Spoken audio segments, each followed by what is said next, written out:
Magandang araw sa inyo lahat. Ako po si Melchie Maybe Gumira, ang magiging tagapamagitan sa ating simposyon ngayong araw na may temang kabataan kontra droga tungo sa magandang kinabukasan. Layunin ng ating pagtitipon na magbigay kalaman tungkol sa droga. Masamang epekto nito, mga umiiral na batas at kung paano makaiwas dito lalo na tayong mga kabataan. Hinihiling ko po ang inyong pakikinig at pakikiisa sa kabuuan ng ating programa. Upang bigyan tayo ng mas malinaw na kaalaman, narito ang ating mga tagapagsalita. Si Binibining Anselma, Christine, Rachel, at Binibining Ivy. Upang mabigyan tayo ng mas malinaw na kaalaman, narito ang ating unang tagapagsalita. Tatalakayin niya ang kahulugan ng droga at ang mga uri nito. Illegal at legal. Halina't pakinggan natin si Anselma. Magandang araw sa ating lahat. Ako nga po pala si Anselma Ninamas at ngayong umaga ay tatalakayin ko ang isang napakahalagang paksa na may malaking epekto sa ating kalusugan at lipunan, ang droga. Kapag sinabi ang salitang droga, karamihan sa atin ay agad naiisip ang masama, tulad ng bisyo, kriminalidad, pagkasira ng katawan at buhay. Ngunit, mahalagang linawin na hindi lahat ng droga ay masama. May mga droga ang gamot na talagang nakakatulong sa pagpapagaling ng sakit. Nagiging masama lamang ang droga kapag inaabuso o kapag ito ay kabilang sa mga ipinagbabawal na batas. Sa madaling salita, ang droga ay isang kimikal na sangkap na maaaring makakaapekto sa ating isipan, damdamin, ugali at katawan. Depende kung paano at saan natin ito gagamitin. So may dalawang uri ang droga, ang legal na droga at ang illegal na droga. Ang legal na droga ay mga droga na pinapayagan ng batas dahil may medikal o pangkalusugang gamit. Dapat lamang itong gamitin sa tamang paraan at resita ng doktor. Halimbawa nito ay paracetamol, ibuprofen, antibiotics o gamot para sa sakit na infeksyon.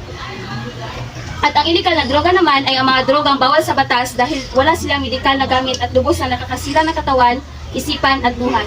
Halimbawa nito ay shabu o laganap sa Pilipinas na lubos na nakakaadik at cocaine na nakakasira ng utak at puso, ecstasy or yung mga party drugs na ginagamit sa kasiyahan ngunit nakakasira sa utak at puso.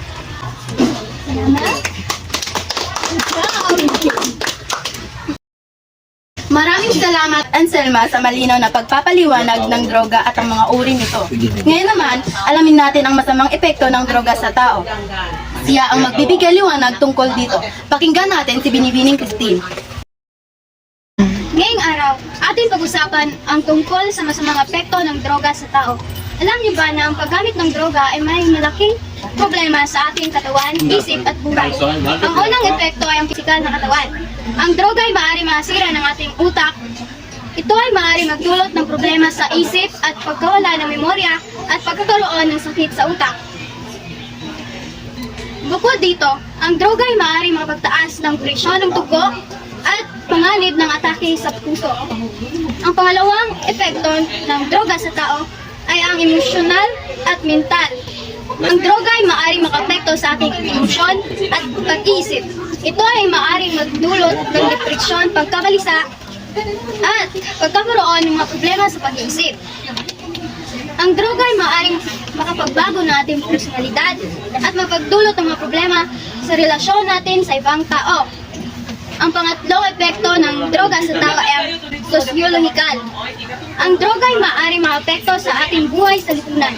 Ito ay maaaring magdulot ng mga problema sa trabaho, pag-aaral, at relasyon sa pamilya at sa mga kaibigan.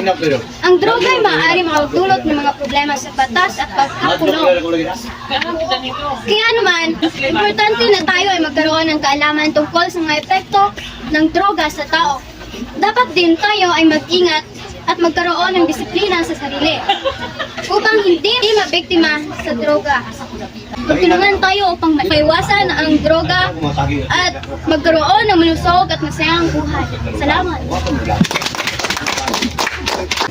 Maraming salamat, Christine, sa pagbibigay diin ng panganib at masamang epekto ng paggamit ng droga. Para naman sa ating ikatlong paksa, tatalakayin ang mga batas at parusa laban sa droga. Siya ay si Binibining Rachel. Magandang araw sa ating lahat. Ako si Rachel K. Sistoso. Tatalakayin natin ngayong araw ang iba't ibang batas na may kinalaman sa droga sa Pilipinas. Una na riyan ang Republic Act 6425 o mas kilala bilang Dangerous Drug Act of 1972. Unang batas laban sa droga na pinalitan ng RA 9165. Pangalawa ay ang Republic Act 9165, mas kilala bilang Comprehensive Dangerous Drugs Act of 2002. Ito ay pinakamahalagang batas laban sa paggamit, pagbebenta, paggawa at pag-angkal ng illegal na droga. At ang pangatlo naman ay ang Republic Act 10707 na nag-amyenda rin sa RA 9165 tungkol sa mga kasong may kinalaman sa droga. At ang maaari o pwede mong lapitan kung may taong nakagamit ng droga. Una na riyan ang pamilya. Unang dapat lapitan para sa suporta at gabay. Ang pangalawa ay ang barangay officials tulad ng kagawad o barangay health worker na makakatulong agad. At ang pangatlo naman ay ang Department of Social Welfare and Development or DSWD para sa tulong at suporta sa pamilya. At yun ang maraming salamat. Maraming salamat, Binibining Rachel, sa pagpapaliwanag ng mga batas laban sa droga. At para sa huling bahagi ng ating simposyon, pag-uusapan natin kung paano makaiwas sa droga at ang papel ng kabataan laban sa droga. Pati na rin ang pagbabagong buhay ng mga naapektuhan nito. Narito si Binibining Ivy. Ngayon naman, ating tatalakayin kung paano makaiwas sa droga, papel ng kabataan at pagbabagong buhay. Para makaiwas sa droga, piliin ang tamang kaibigan at gawin ang pagmamahalain tulad ng pag-aaral na mabuti at sundin ang payo ng magulang ito. Ito ang ilang paraan kung paano magbabago ang buhay ng tao. Magbabago ang buhay ng tao kapag siya ay magpupursige na tumigil, susunod sa tamang gabay at hihingi ng suporta sa pamilya at komunidad.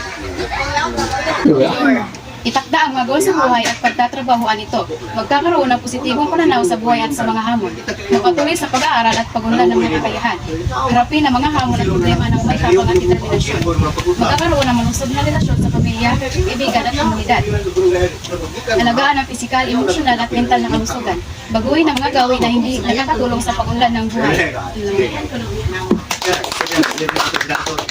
Maraming salamat, Binibining Ivy, sa pagbibigay inspirasyon sa mga kabataan upang maging bahagi ng solusyon at hindi maging problema. Ngayon ay bubuksan natin ang ating open forum. Maaring magtanong ang mga tagapakinig. Pero bago kayo magtanong ay pakilala muna ninyo ang inyong mga sarili at pakisabi kung para kanino ang inyong tanong at sisiguraduhin malinaw ang mga kasagutan. Magandang umaga sa inyong lahat. Ako nga po pala si Vanessa Marito at ang aking katanungan ay para kay Rachel. Ano ang maaaring mangyari sa taong mahuhuling na magamit o nagtutulak ng iligal na droga? Salamat sa iyong magandang katanungan. Kapag ang isang tao ay nahuli o nakita gumagamit ng illegal na droga, maaari siyang kasuhan at paparusahan ng batas. Gaya ng pagkakakulong o pagsasailalim sa rehabilitation program upang matulungan siyang makaiwas sa bisyo. Samantala, kung siya naman ay nahuling nagtutulak o nagbibenta ng droga, mas mabigat ang parusa. Maaaring humarap siya sa panghabang buhay na pagkakakulong at malaking multa dahil mas malaki ang epekto ng kanyang ginawa sa ito. At yun lang, maraming salamat.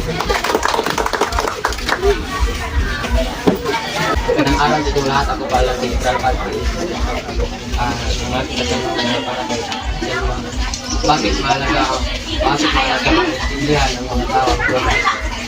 Magandang tanong po ito. Bakit mahalaga ang maintindihan ng tao kung ano ang droga at bakit ito nagiging malaking issue sa lipunan? Salamat po sa tanong. Mahalaga maintindihan ng tao kung ano ang droga dahil ito ay may direktang epekto sa ating katawan at isipan. Kapag ito ay ginamit sa mga paraan, maaari itong magdulot ng pagsasira ng utak, ng ina ng katawan at minsan ay humatong sa pagkasira ng buhay ng isang tao. Kung alam natin ang masamang epekto nito, mas magiging handa tayo umiwas at gumawa ng tamang desisyon para sa ating sarili at kinabukasan.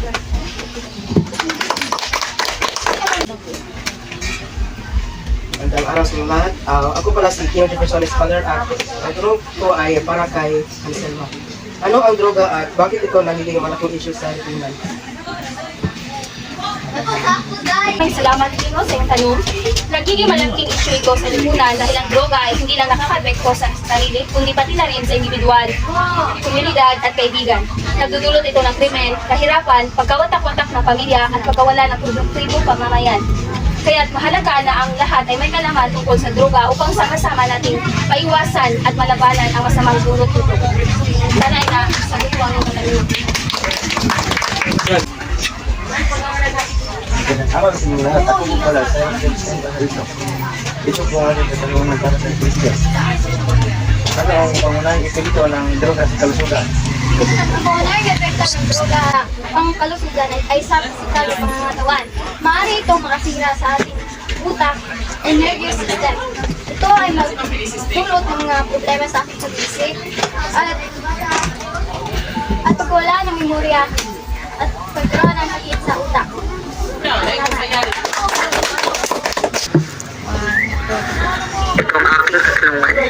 Ano ang mangyayari sa akin kung tamang gamot naman ang aking ininom pero sumobra ito sa dami? Salamat po sa iyo. Pag sobrang pag-inom ng gamot, nagiging lason din ito sa katawan. Maaari ka makaramdam ng hilo, pagsusuka o sakit ng tiyan.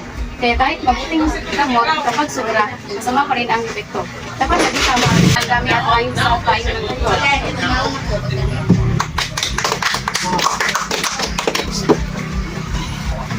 Ngayon, natapos na ang ating mga talakayan. Ating tandaan na ayon kay Anselma, dapat nating malaman ang kahulugan at uri ng droga upang makaiwas dito. Pinaliwanag ni Christine na ang droga ay masamang epekto sa ating katawan, isip at buhay. Ibinahagi naman ni Rachel ang mahalagang batas at parusa na nagsisilbing gabay at babala laban sa droga.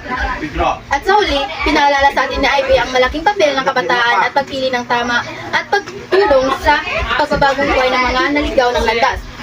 Naway magsilbi itong inspirasyon sa atin lahat na umiwas sa bisyo at pagtuloy na magtataguyod ng malinis na pamumuhay. Maraming salamat po sa ating mga tagapagsalita at sa inyong lahat na nakinig. Magandang araw sa inyong lahat.